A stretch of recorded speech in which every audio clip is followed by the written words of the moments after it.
Good afternoon to you all. Prime Minister Scott Morrison, welcome to Perth. My name is Ashleigh Gillon. I'll be your MC this afternoon. I'm a political journalist at Sky News Australia. I host a program called Newsday, which is broadcast out of Perth. I know a few of you know that because looking around the room, I feel like I've interviewed a substantial chunk of the room. It's obviously full of movers and shakers here this afternoon. Thank you all for coming. It's nice to see some of you in the flesh instead of down the barrel of a camera or through a Zoom call, which is how I usually speak with Gordon Flake, who's a regular on my program every Thursday. We do wish to acknowledge the traditional custodians of the land that we're meeting on, the Woodjuk people. We wish to acknowledge and respect their continuing culture and the contribution they make to the life of this city and this region. And this region, as we know, is usually something of a paradise. So, Prime Minister, we apologise for the weather. Just a bit of rain and wind. I'm reliably informed it was down to 1 degree in Canberra overnight, though. So it's all relevant, isn't it, really? And it's snowing in New South Wales. We were, though, hoping to show off this beautiful venue, Optus Stadium, in its full glory. Prime Minister, I know that you're not a huge AFL man. You're probably in the small minority of this room who don't pay that much interest to AFL and have a favoured code. But I did note that in your last speech when you were in Perth, which I'm sure some of you attended, you were very keen to reassure us on our GST share allocation. You won a lot of friends in the room, I know, during that speech. So I've got a tip for you, PM. If you want to build on that friendship, a little nod of support for the grand final here at Optus Stadium would go down pretty well. I think the Dreamtime match on the weekend proved that we're up for it. But friends, we're not here to talk about the footy or the weather. We're here because the Prime Minister has done the unthinkable. He's somehow managed to convince the Australian Border Force to make an exception and bring down the hard international border to let him get on an actual plane heading overseas. Just imagine it. The man is getting on a plane to go abroad, and what a sign of the times that you can get 200 people to turn out to a lunch to wish someone well to get on a plane these days. It is such a rare occurrence, and we are all very jealous that the Prime Minister is heading overseas to Cornwall, of all places, the Cornish Riviera. We hope you have safe travels abroad. It is, of course, for a very important reason that the Prime Minister is being let out of the country. He's off to a meeting of the G7, a group of advanced economies, which Australia isn't actually a member of, but we are honoured to be invited to attend this meeting this year. So along with the leaders of the US, the UK, Germany, Japan, France, Italy and Canada, Prime Minister Morrison is also going to be holding his very first in-person meeting with the US President Joe Biden, which of course is a really important meeting for Australia and no doubt personally for the Prime Minister as well. You are going to be hearing a lot more over the course of lunch about the aims and the dynamics of the G7, so I won't dwell on that any further right now. What I would like to do is highlight the attendance of a raft of dignitaries who have kindly joined us today. Ken Wyatt, the Minister for Indigenous Australians. We have the Senator Linda Reynolds, Minister for the National Disability Insurance Scheme.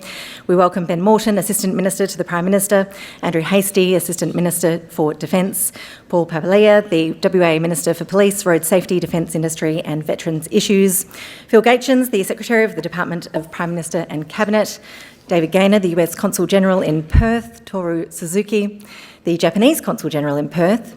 We have Professor Stephen Smith, the former Foreign and Defence Minister. It's a long list, isn't it? You're getting a good turnout here today, Prime Minister.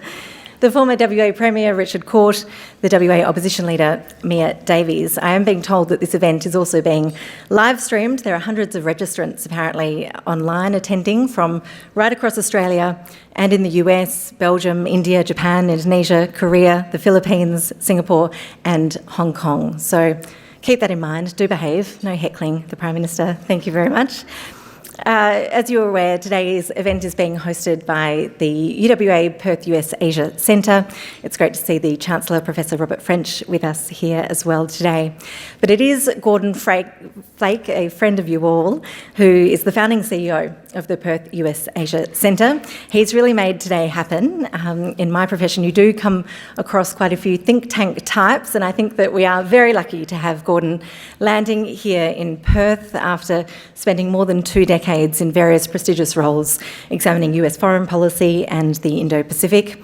For someone who really is a man of the world and is very used to jumping on a plane very regularly to head to Japan, Korea, China, all throughout Asia, I'm sure that he is wondering how on earth he managed to land in Perth, the most isolated city in the world, especially during these strange times of a pandemic. You'll be pleased to know, though, Gordon isn't a latecomer to Perth. He jumped on the bandwagon much earlier and was sold on the beauty and benefits of our home city before the rest of the world figured it out mid-COVID. He became an Australian citizen last year, something I know he's very proud of, and we are very happy to have you here, Gordon. Please welcome Professor Gordon Flake.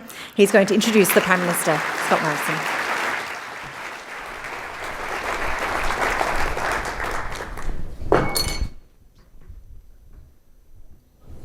Well, thank you, Ash, for that kind introduction and for a wonderful start to this event.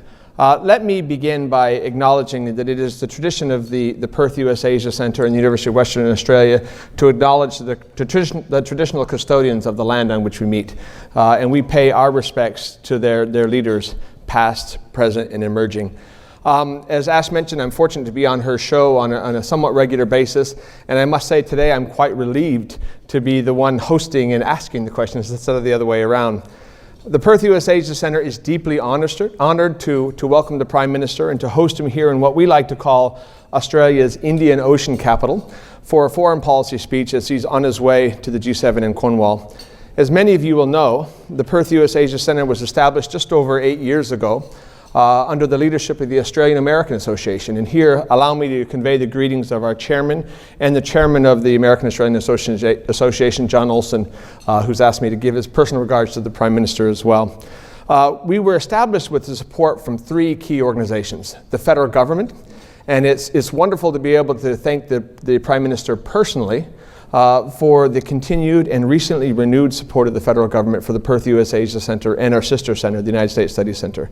The WA state government, and we're delighted to have Minister Papalia here representing the Premier, and our home, the University of Western Australia. It's nice to have not only the Chancellor Robert French here, but our Vice Chancellor, Professor Amit Chakma here, and to note that UWA is the only top 100 university on the entire Indian Ocean littoral, and so it's a wonderful venue for a forward-looking foreign policy speech like this.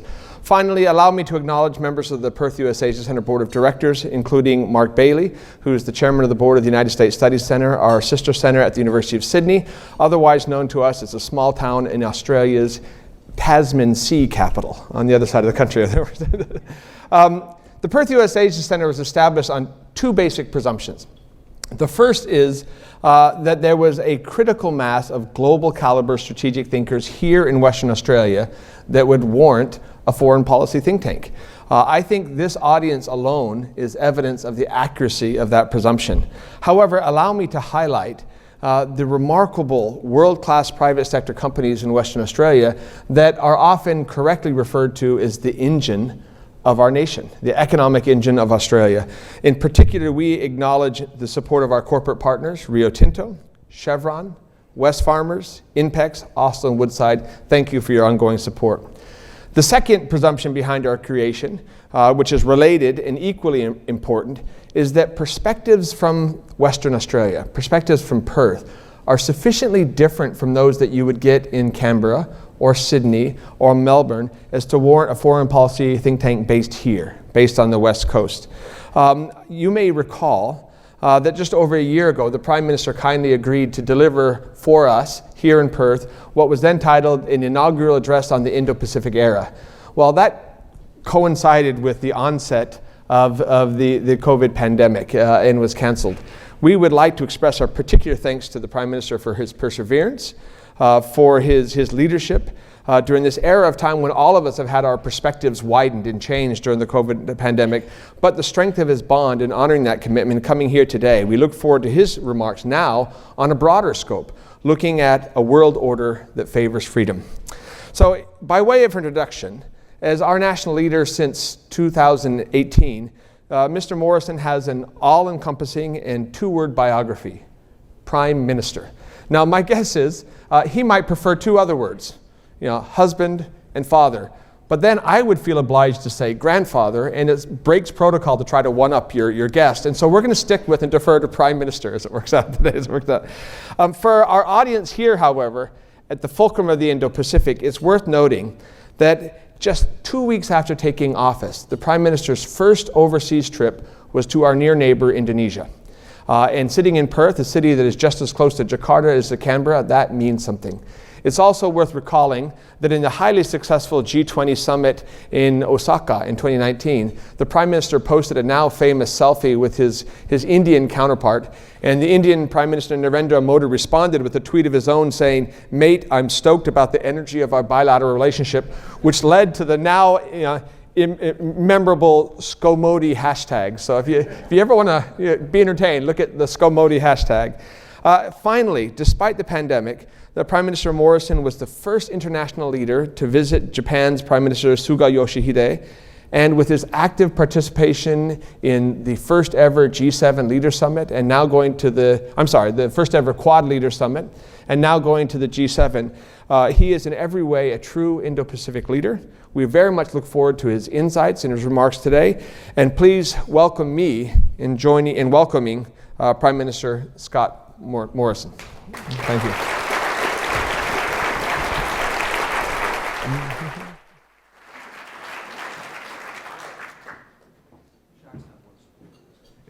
Oh, there you go. Well, thank you very much for that very warm and kind introduction, Gordon, and there are many distinguished guests here today, and we've already called the roll twice, so I don't propose to do that again other than to particularly welcome my many colleagues. I can see Linda and Ken and Ben is here, and Andrew, and I can see Stephen and many others. It's the great and good of Western Australia have assembled here in Perth. Stephen particularly, it's great to see you again. Clearly, post-politics life has treated you very, very well, and you're looking very well, as is Richard Court, who did a tremendous job, not only of Premier of Western Australia, of course, but the work he did as on behalf of the Australian government and being our ambassador to Japan through some incredibly important engagements we've had, particularly moving towards the RIA defence agreement with Japan, which we're looking to finalise over the course of this year. Richard and I worked very closely on that, and very pleased with the progress that we were able to make. And of course, when you've got a former Chief Justice sitting next to you, it's important to recognise his great service to our country. Can I also thank the traditional owners? I was recently in New Zealand, and as part of our dialogue with the New Zealand government, one of the things that we share in common with New Zealand is we both draw on rich Indigenous histories. They're different, but they are ancient and they have much to teach us. And so I join with Gordon in acknowledging the traditional owners of the land on which we meet and their elders and their elders past, present, and importantly, the future. Can I also acknowledge any Defence Force members who are with us here today and any veterans who are with us also, and simply say to them, thank you for your service. I've just noticed Neb Power over there as well. Thanks for the job you did on the COVID task force, Neb. An extraordinary job, which I've mentioned before when I've been here. It is true, I'll be heading over to Cornwall very, very soon. But and I've got to tell you, I'm not unhappy about the weather, and I'll tell you why. Last time I was in Perth, and it was bucketing down, I was at this very stadium. New South Wales was playing Queensland, as they indeed will tonight, and New South Wales had a thumping win. So I'm going to take that as an omen that I'm back in the same stadium today. It's raining in Western Australia, and that should provide some look forward to what I hope to see later tonight. Wearing my blue tie, of course, which everyone's looking at me going, what on earth are you talking about in Western Australia? So the rain doesn't bother me, Ashleigh. I take it as a good sign for the Blues tonight. I'm heading to Cornwall, and it's a long time since one of my family was in Cornwall. It was my fifth great-grandfather. He came out in the First Fleet on the Scarborough. He stole some yarn in Cornwall, and the rest is history. Over 200 years of it here in this country. So it'll be interesting to be going back there, but not for that reason. Many others. many, many others, because my speech today does come on the eve of a very important international summit, the G7 summit in Cornwall, hosted by the United Kingdom. And I was delighted when my good friend, UK Prime Minister Boris Johnson, invited me to attend as part of what is being referred to as the G7 Plus, one of only 4 outreach partners, together with India, who sadly Narendra Modi won't be able to attend because of the COVID outbreak in India, but also the Republic of Korea and South Africa. And this is the 3rd occasion on which I've been invited as Prime Minister, the 3rd year running, for Australia to participate in this G7 Plus dialogue as a partner in that dialogue. And there has never been a more important time, I believe, for Australia to be at that table with the world's largest advanced economies and liberal democracies than right now. We very much need to be there because there is a lot at stake for Australia, for our region, and indeed for the world. We are living in a time of great uncertainty, not seen, I believe, since the 1930s outside of wartime. The challenges we face are many. The global pandemic, of course, the recession it has caused, and the business-led global recovery the world now needs to restore lives and livelihoods. A global trading system and a rules-based order that is under serious strain and threat. A new global energy economy is rising with profound implications for Australia as the world deals and addresses climate change. And how we succeed and prosper in this new net zero emissions economy without putting at risk our resources, manufacturing, heavy industries, the jobs of Australians, especially in regional Australia, without imposing higher costs on Australian families and how we keep the lights on, and not surrender the economic advantages that Australians have had. That's where Australia's national interest lies. It's not an argument about climate change, it's about how Australia is best able to advance our interests as part of a world that is dealing with climate change, and as we indeed are dealing with climate change. It's not about if, it's or when, it's about protecting and advancing Australia's interests in a new net zero global energy economy. In that context, it's about the how. However, above all, the defining issue, I believe, for global and regional security is about the stability that we're currently seeking to maximise. That regional stability and security upon which our security, our prosperity, our way of life depends. And that is occurring at a time of escalating great power strategic competition. Rapid military modernisation, tension over territorial claims, heightened economic coercion, undermining of international law, including the law of the sea, through to enhanced disinformation, foreign interference, cyber threats, enabled by new and emerging technologies. There's a lot to talk about in Cornwall.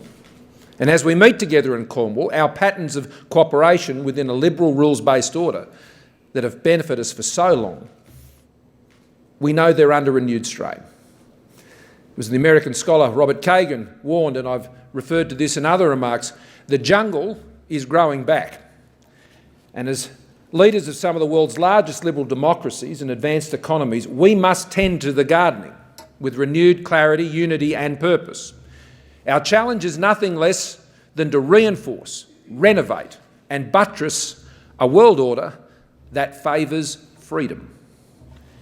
Now, meeting this challenge will require an active cooperation amongst like-minded countries and liberal democracies not seen for 30 years. The COVID-19 crisis merely underlines the urgent need to deepen and accelerate our shared endeavours.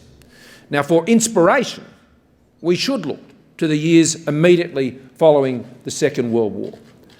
A world in flux, competing models for economies and societies. A time when President Truman called for the creation of conditions in which we, him referring to the United States, and other nations will be able to work out a way of life free of coercion.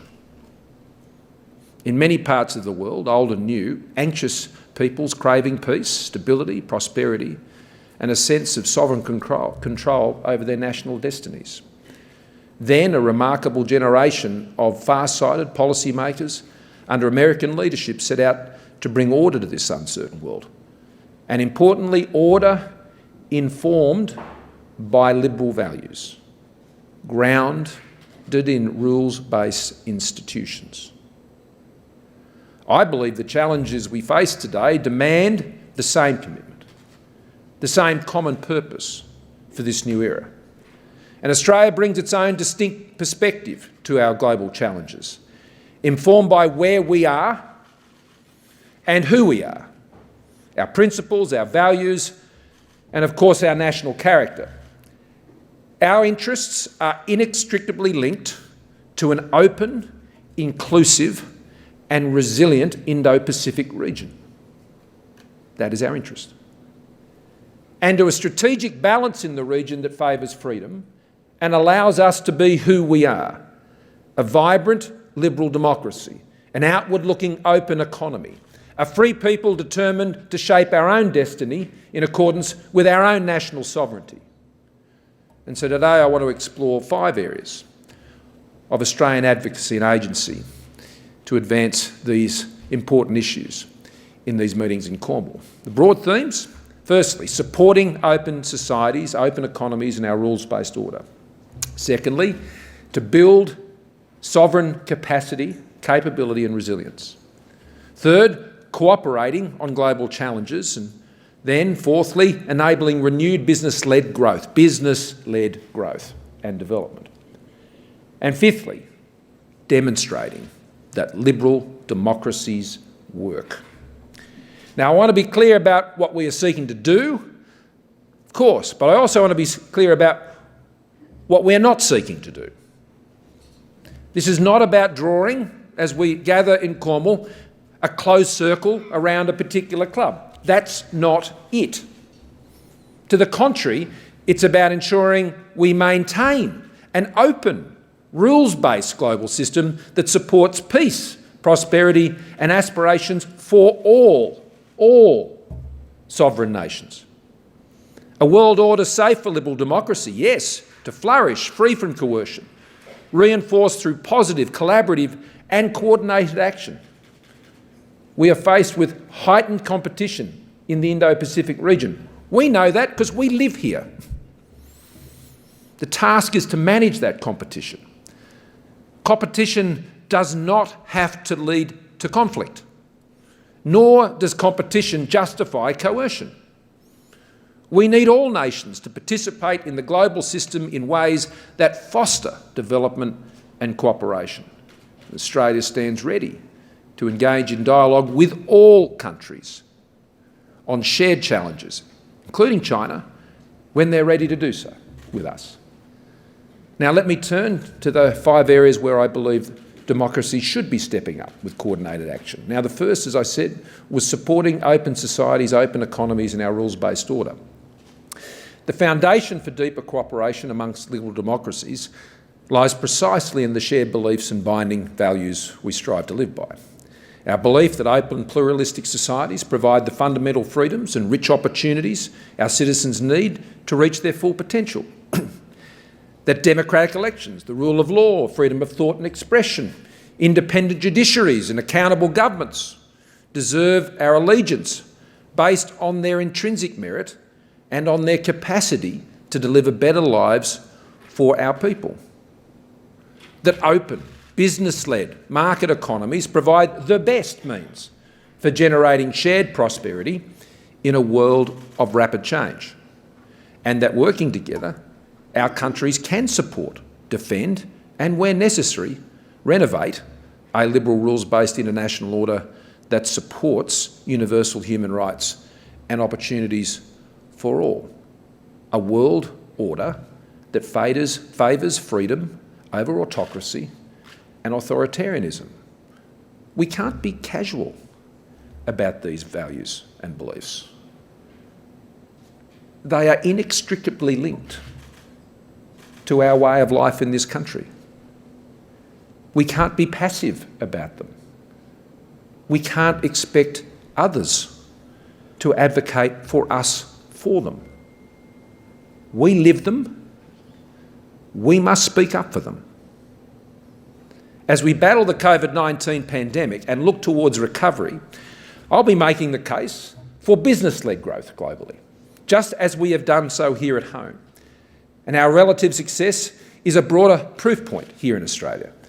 Our strong economic recovery in the past year has demonstrated the critical role that governments play in a crisis, but also the enduring importance of policy settings that put the private sector at the centre of the economy, doing what it does best: creating jobs, innovating for new opportunities, driving growth in our economies, seeking out new opportunities.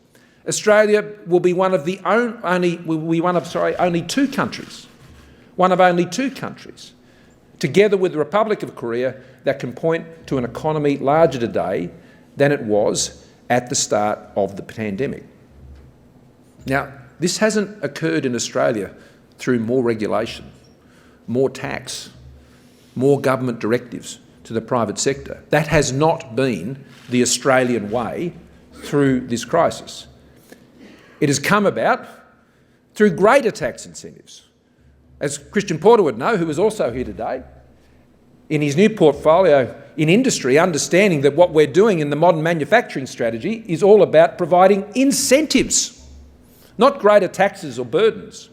Smart regulatory reform, continued support for open trade, and recognition that government overreach can misdirect resources and impede the creation of good, durable and high-wage jobs. Now, as always, we will be an advocate for a free and fair rules-based system for international trade, founded on open markets.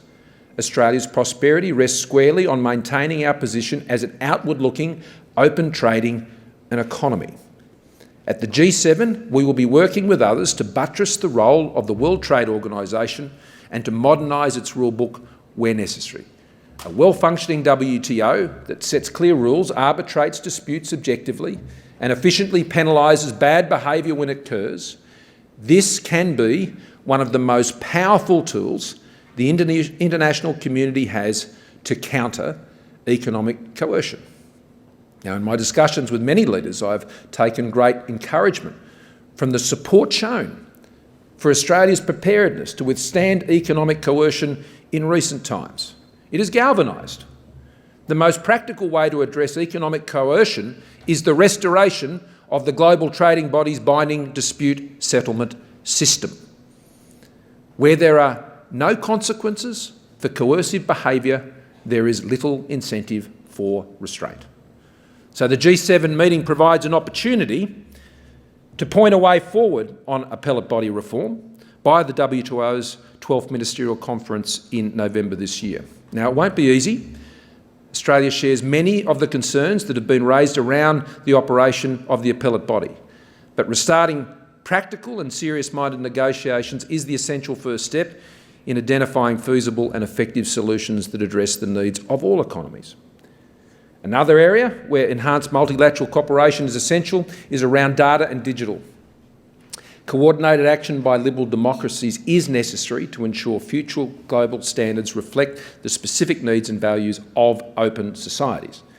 Australia has been a global leader in advocating strengthened accountability and transparency of online platforms, especially in support of women's safety and combating violent extremism and terrorism, and protecting our children from child abuse. And we look forward to working collaboratively with other liberal democracies on the international standard setting that will play a key role in this area. And secondly, building our own sovereign capability and resilience is central to our efforts to enhance cooperation for global security and stability. Australia's strategic environment has changed significantly over recent years. I really want to stress that. So the view that the world hasn't changed in the last 5 years is disconnected from reality. Things have changed.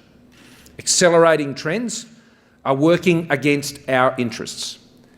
The Indo-Pacific region, our region, is the epicentre of renewed strategic competition, and the risks of miscalculation and conflict are very present. and growing. The technological edge employed historically and enjoyed historically by Australia and our allies is under challenge. In last year's Defence Strategic Update, which I did with the Minister for Defence at the time, Linda, who's with us here today, our government committed an additional $270 billion over the next decade to our defence capability growth. Australia has never sought a free ride when it comes to our security. We may look to our allies, particularly the United States, and our partners, but Australia will never leave it to them, and we must not. We bring agency as Australia. We bring critical sovereign capabilities as Australia to our partnerships. We add value to the combined effort with our partners. And this is why we are respected. This is why we are at the table. We must intensify our own efforts and cooperation with others to meet the complex security challenges we face.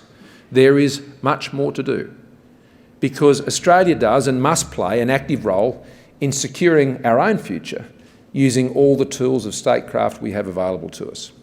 Australia has been working hard in our region. We've built on the strong cooperation that we have with the United States, with Japan, with India, stepping up in the Pacific, supporting Southeast Asia and engaging ASEAN as a steadfast partner. And I look forward to discussing the strategic challenges of the Indo-Pacific and Cornwall with our long-standing and unshakable allies and friends. The Biden administration has made its focus on the Indo-Pacific region very clear, and the region is already the focus of our alliance.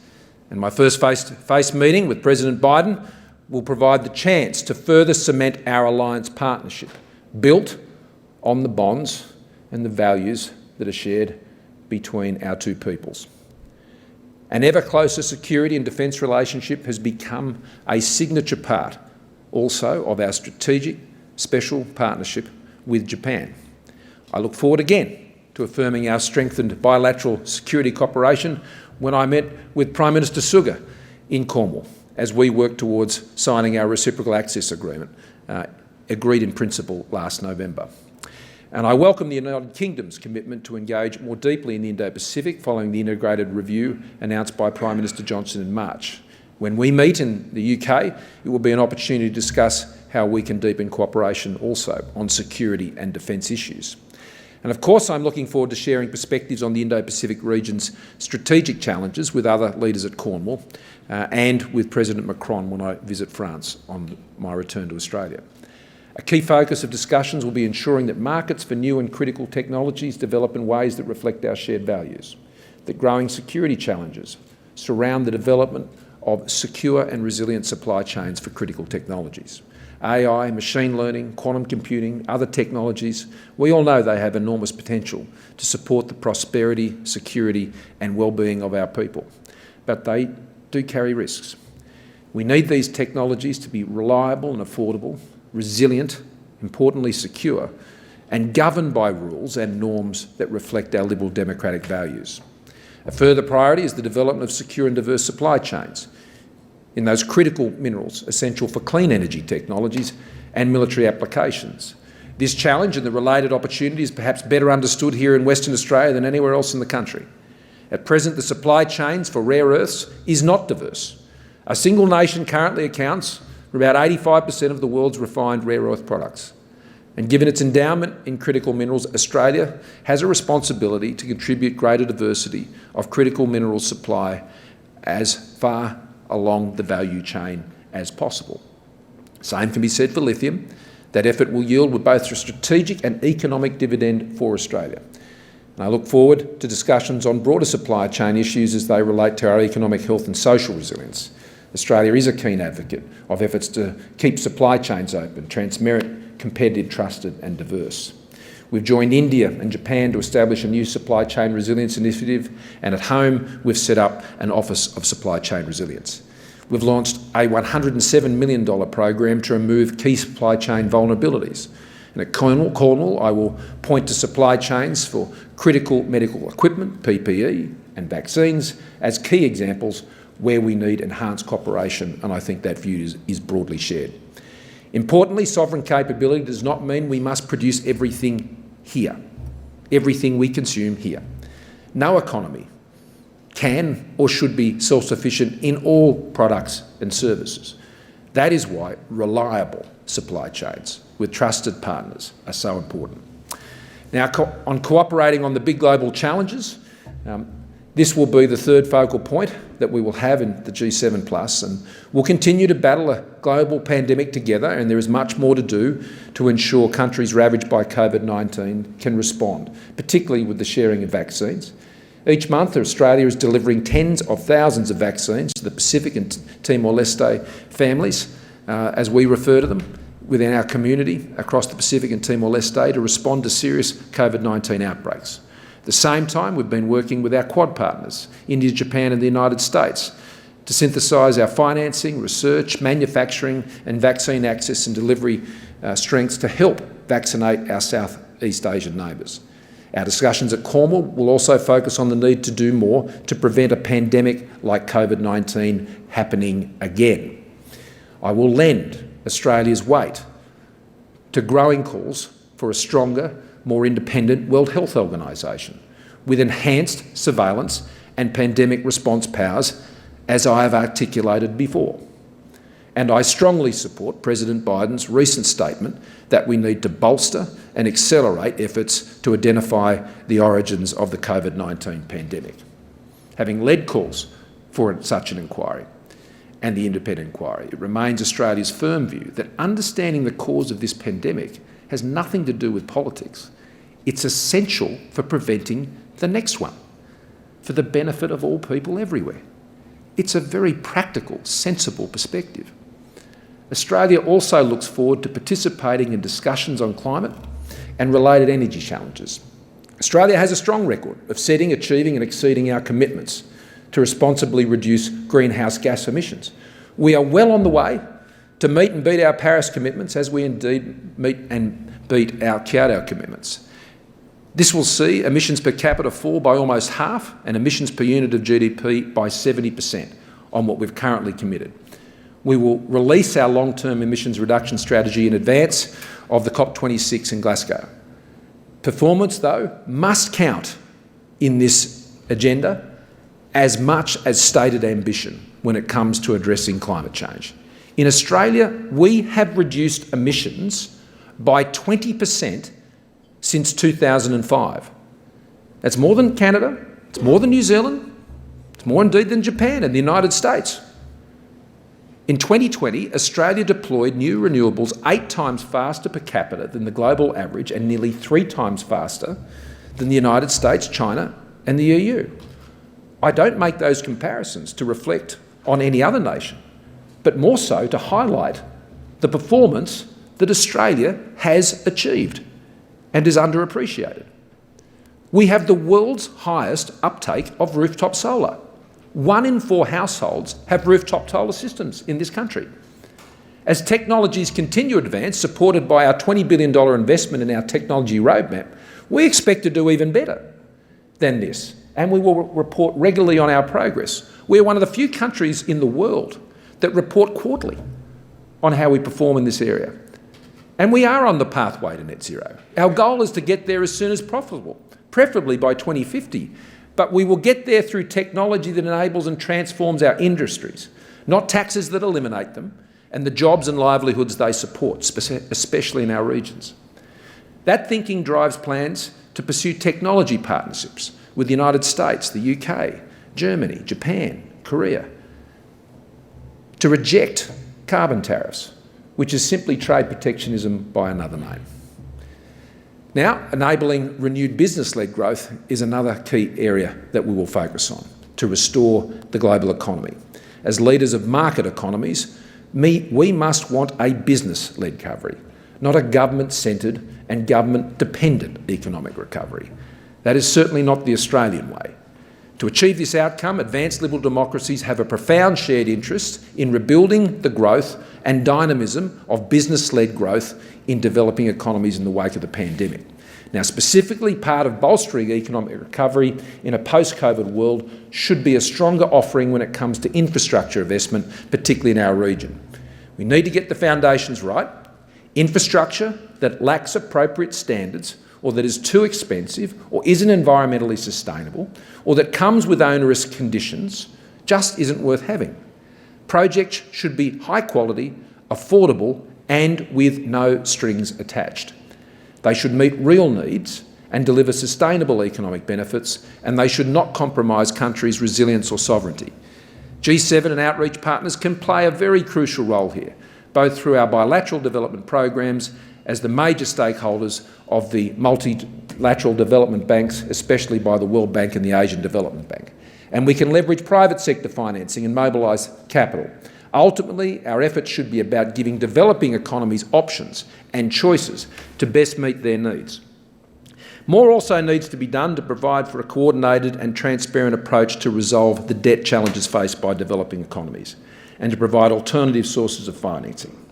Absent this safety net and transparency, our neighbours face obstacles to open economic development and can become vulnerable to debt diplomacy. Now, finally, you'll be pleased to note, we affirmed at our first meeting of Quad leaders, we must continue to demonstrate that liberal democracies work. This was a key focus of President Biden. I'd say it was his primary focus when he called the other three leaders together in the first meeting of Quad leaders. Liberal democracies will always be, in our view, the most persuasive based on the power of our example, not our pitch or our preaching. It was Ms T.S. Cormann, former colleague and of course now great Western Australian, who's Secretary-General of the OECD. He used to remind us around the cabinet table and many other forums. West Berlin shone bright in an otherwise desolate economic landscape, he would say. It was one of the most compelling arguments for freedom that ultimately tore the wall down. This lesson is one that Australians have long understood. We know that our influence with others rests overwhelmingly on our success at home, on our open democratic society, on our belief in freedom and a fair go and how we put that into effect, and on a strong and resilient economy that enables us to fulfil our promise to the Australian people and project leadership abroad. Our open economic outlook, a vibrant civil society, this underpins our resilience in tough times and continued stability and prosperity in the long run. Our success also gives the confidence and the means to protect and defend our liberal pluralistic society, to push back against coercion, to maintain our sovereignty and to support others to make decisions that are in their own long-term sovereign interests. At Cornwall and beyond, our challenge is to show that liberal democracies work for all, that we can and do find the solutions, and we do deliver for the common good. It's in Australians' interest to be dealt into these big discussions about where the world is heading with our fellow like-minded nations, and I can assure you we are. We are part of that solution. Our elevated understanding in global affairs, our stature amongst our colleagues around the world has placed us at this table in Cornwall, and it is no accident. We are there because we stand true to our values. We are there because we have a capability to add value. And we are there because we are connected and respected, not just within the Indo-Pacific region, but the broader global family of like-minded nations who favour freedom. So, there will be an Australian voice in Cornwall. It will be clear and direct. It will be positive and constructive. And it will be respectful and confident of who we are as an Australian people, our values, our agency, and the positive contribution we can make. Thank you very much for your patient attention.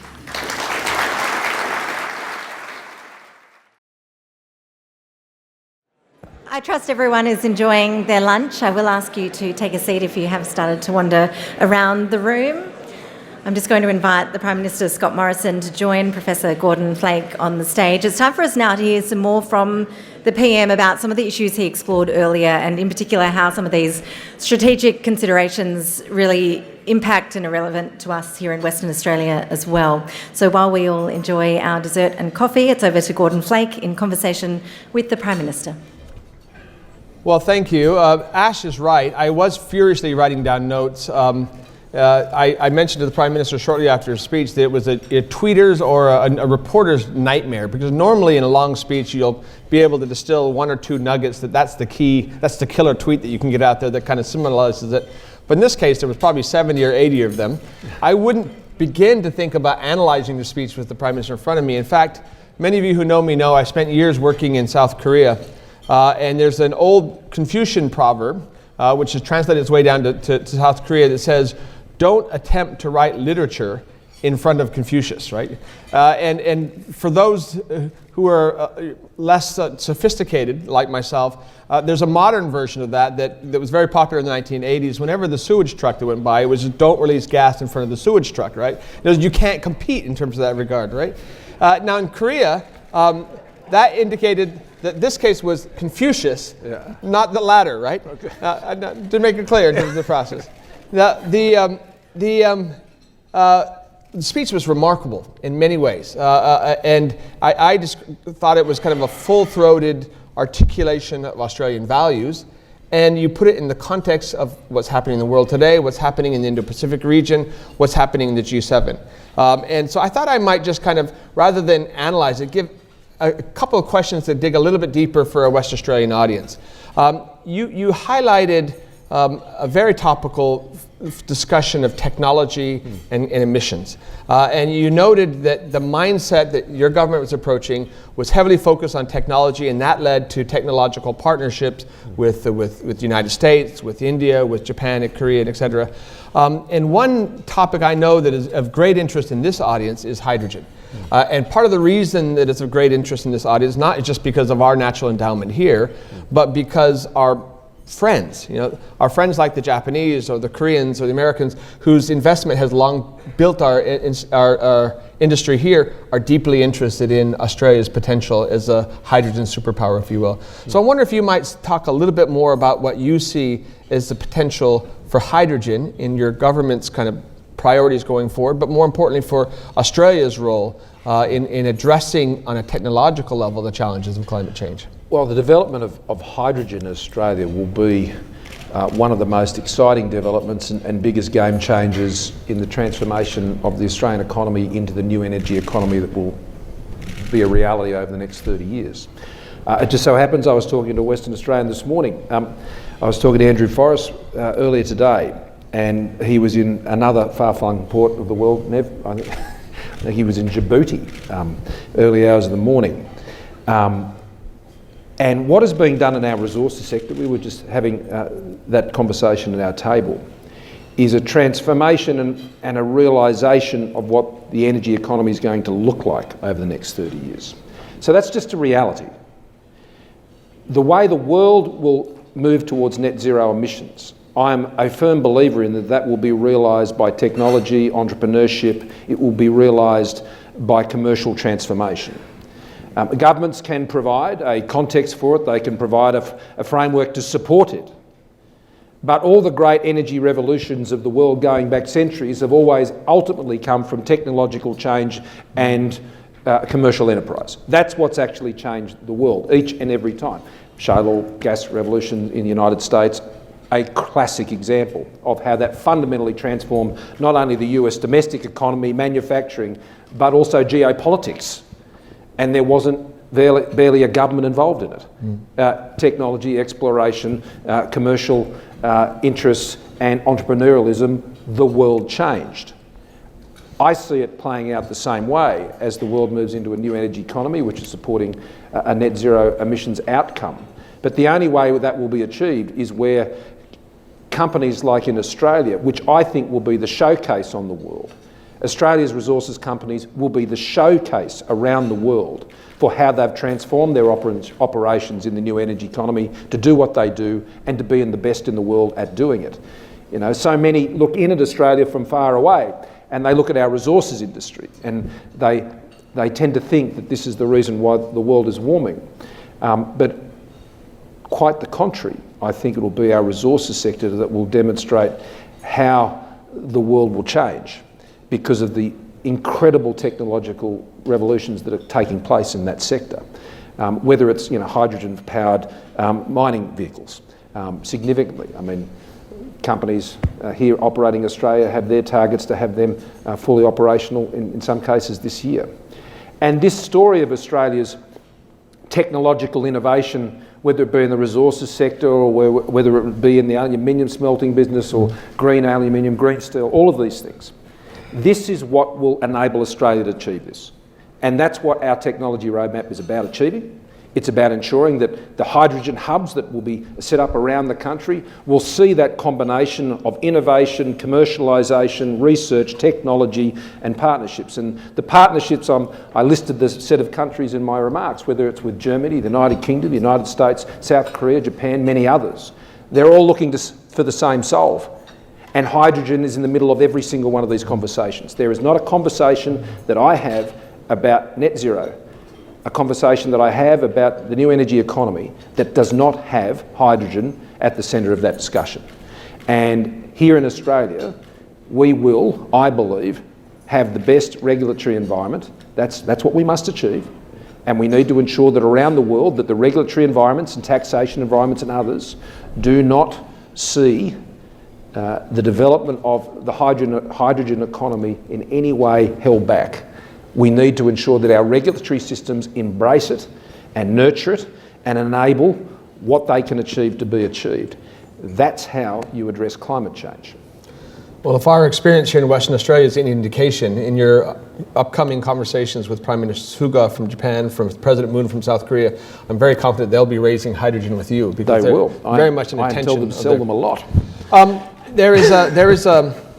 There's a really busy international summitry kind of calendar and a lot of different meetings. And one meeting that probably didn't get as much attention as it should have in Australia was that remarkable virtual summit that you held on the 13th of March of the Quad, the United States, Japan, India, and Australia. And against expectations, the agenda that came out of that was quite far-reaching, focusing on obviously climate change, but also on vaccines and vaccine diplomacy and technology, et cetera. It really remarked not just the first time ever the Quad was held on a leaders level, but also a much broader agenda than that. So in the context of now the G7, the work that you've done in the G20 in the past, would you help us kind of place the Quad and give us a sense for how you see that very important relationship moving forward in the Indo-Pacific? Well, the first point I'd make is the same point I make about the G7 plus dialogue, and that is it's not a club. It's not a club.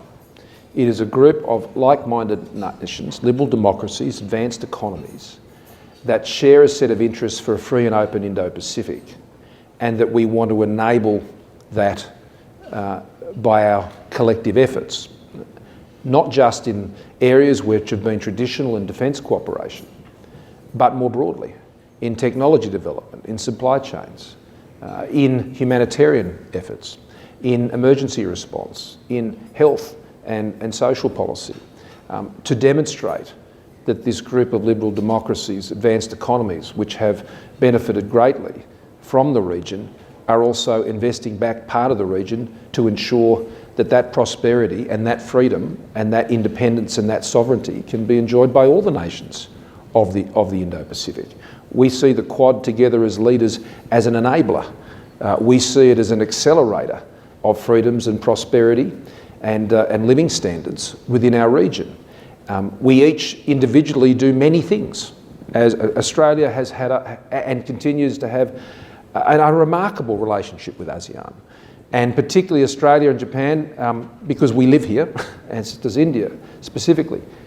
We understood the importance of the Quad and ASEAN being central to this outlook for the Indo-Pacific. And so this is why this is not a grouping, as I said, as a club that's seeking to compete or differentiate itself. It is another forum in which we are participating together to enable, whether it's the agendas for these outcomes that ASEAN is pursuing, or how we engage with that together through the USAsia Summit, which is, I put, that's one of the first meetings that go on my calendar every year, if not the first. It is, and see Stephen nodding, I'm sure it was the first in yours too. It is the most important meeting within our region because it brings together so many of the economies from so many different perspectives. So we take that very, very seriously. And I've greatly appreciated from the President his understanding of that and the importance of ASEAN and how it's about enabling the nations, their capability, their self-sufficiency, their sovereignty, their independence. And so it's important for us as a Quad to keep reassuring the region that this is what it's about. Now, equally, we all share a view that it is another opportunity to demonstrate the virtue and value of liberal democracies, and that we're here to see markets succeed. We're here to see trade expand. We're here to see technology transferred. We're here to enable all of those things beyond what some might have seen purely in a quite narrow security defence interest, which is of course important, but it is just so much more than that. And I thought the President articulated it well in our meeting, and he enjoyed warm support from the rest of us who have been having those discussions, the three of us, Narendra and even most recently Yoshi and I, but before it with Shinzo Abe, as Richard knows, who was a key driver of that dialogue throughout the region. So the quote that in your speech that really struck me is a quote that you attributed to Vice President Biden, saying that the Quad must demonstrate that liberal democracies work. Correct. And I think you're probably pretty pleased with the press coverage today about your trip to the G7, suggesting that with a strong economy and a remarkable response to COVID, that you're in a strong position. But in some respects, the G7 plus is preaching to the converted. So you highlighted, again, going back to the Biden hub, that we have to prove that liberal democracies work to a broader audience. And so the question I would have, whether it's ASEAN or the rest of the world, what does the G7 plus or the Quad need to do to get the message out? To get involved. So I maybe don't share the assessment of, I'm not going there to tell other liberal democracies that liberal democracies work. If they haven't worked that out by now, I can't help them. And they do know, they do understand. It's about that we need, like I suspect in no time we've had to for a very long time, to be aligned in how we get that message across to the rest of the world. That liberal democracies do provide a pathway to prosperity and freedom, which is incredibly important. And we believe that that leads to greater stability within the region. And we respect other nations and their borders and their sovereignty and whatever system they have in place. We work, like-minded is a term we tend to use and think it only refers to liberal democracies. I'll give you an example. Australia's relationship with Vietnam right now has probably never been better. It's not to say it was bad before, but it has been building over many years.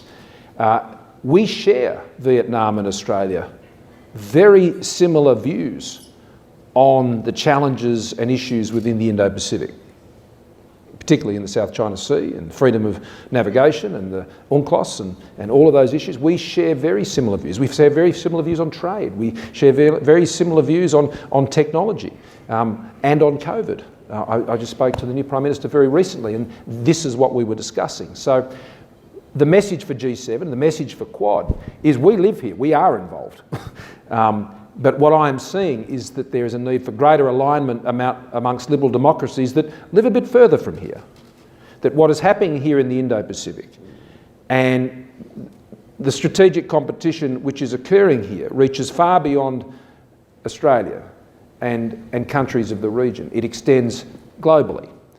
And it is necessary for that appreciation to be stressed, or I should say enhanced. And I'm seeking to encourage even greater alignment amongst the liberal democracies of the world to understand where we're at right now and what we all need to do. So let me ask one final question that I think will be of particular interest to here in Western Australia, where there's such an intense reliance upon exports, upon the liberal rules-based system. In your remarks, you made it a very clear point that it's not about a closed circle. It's about maintaining an open rules-based system. I wonder if you might give an assessment of number one, where you think the primary challenges are to that rules-based system, and then the particular role of Australia Because we're one member now of the G7 plus, we're one member of the Quad, we're one member of the G20. What is our role? Because again, we do have this mantra about a rules-based order or the liberal rules-based system because we rely on it so much. Yeah. But what is our role in maintaining it and expanding it? Well, I have two favourite quotes which go to the answer. One was from Bill English, the former New Zealand Prime Minister, who said, "No one's ever got rich selling things to themselves."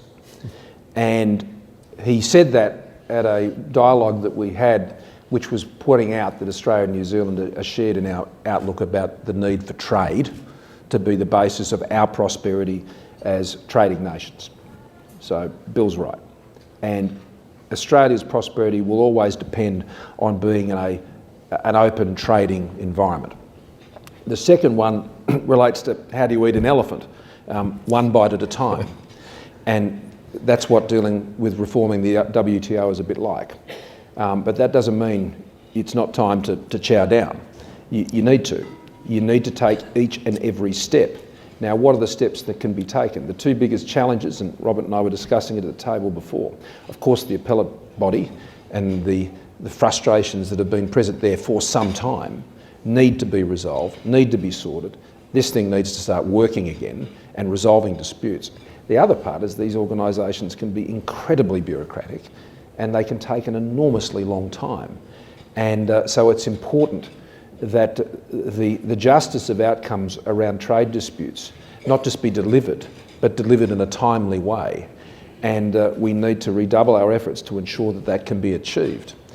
Otherwise, the rules-based order will become impotent when it comes to these things. Now, you can start to do that.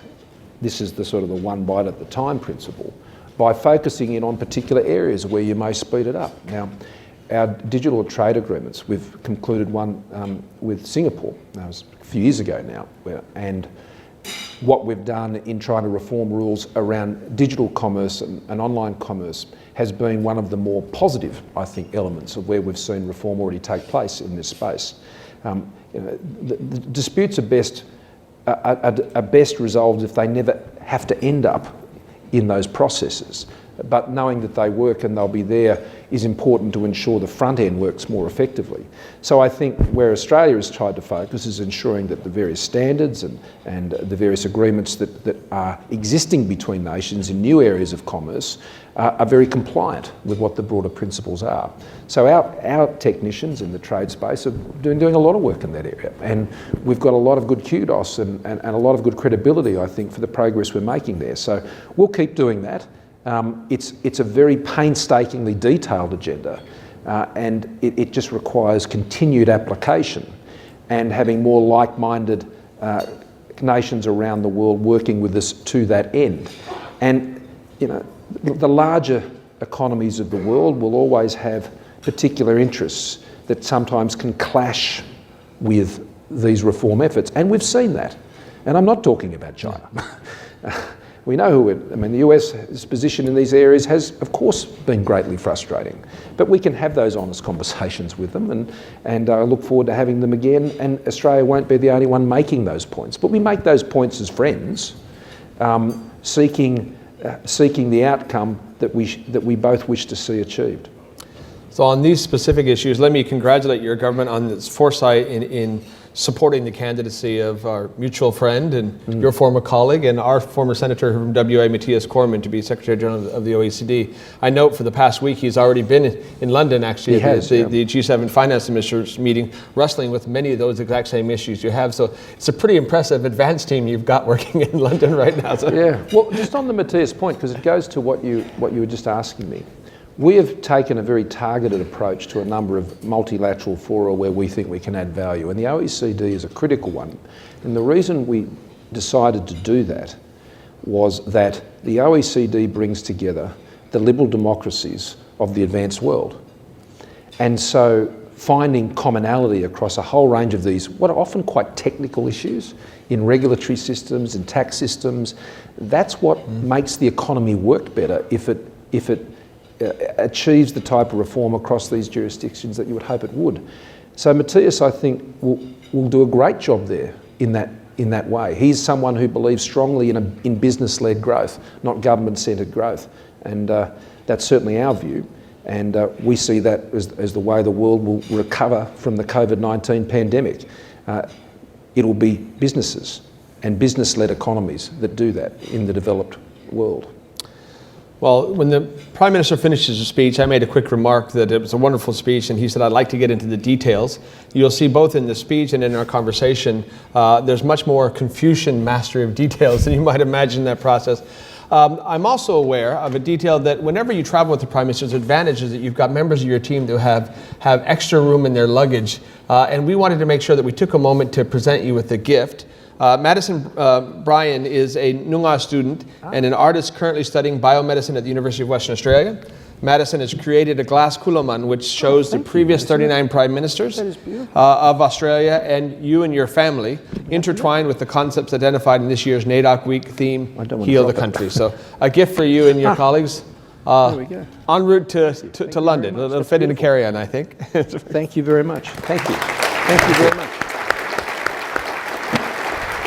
All right. Thank you, Prime Minister, and over to you, Ash.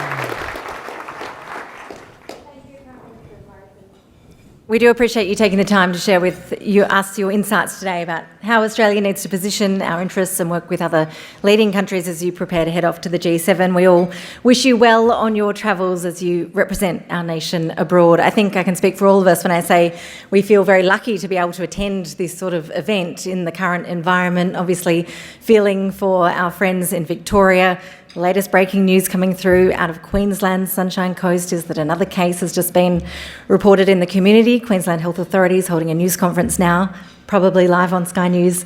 So we'll have to watch that space to see how things are developing there.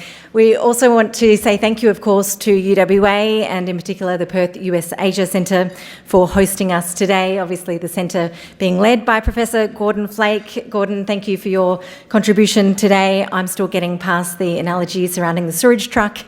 That was That was a really lovely mental image. We are eating dessert. Thank you very much for that. Also to the staff here at Optus Stadium, thank you for making sure that today all ran smoothly, and to the organisers who put in all the hard work to get this event together so quickly over the past week or so. I know that your work is greatly appreciated by everyone in the room. Thank you all for coming. Make sure you rug up before you head out, and safe travels back to your office or wherever you may be heading this afternoon. Thank you, and take time to enjoy your dessert and coffee.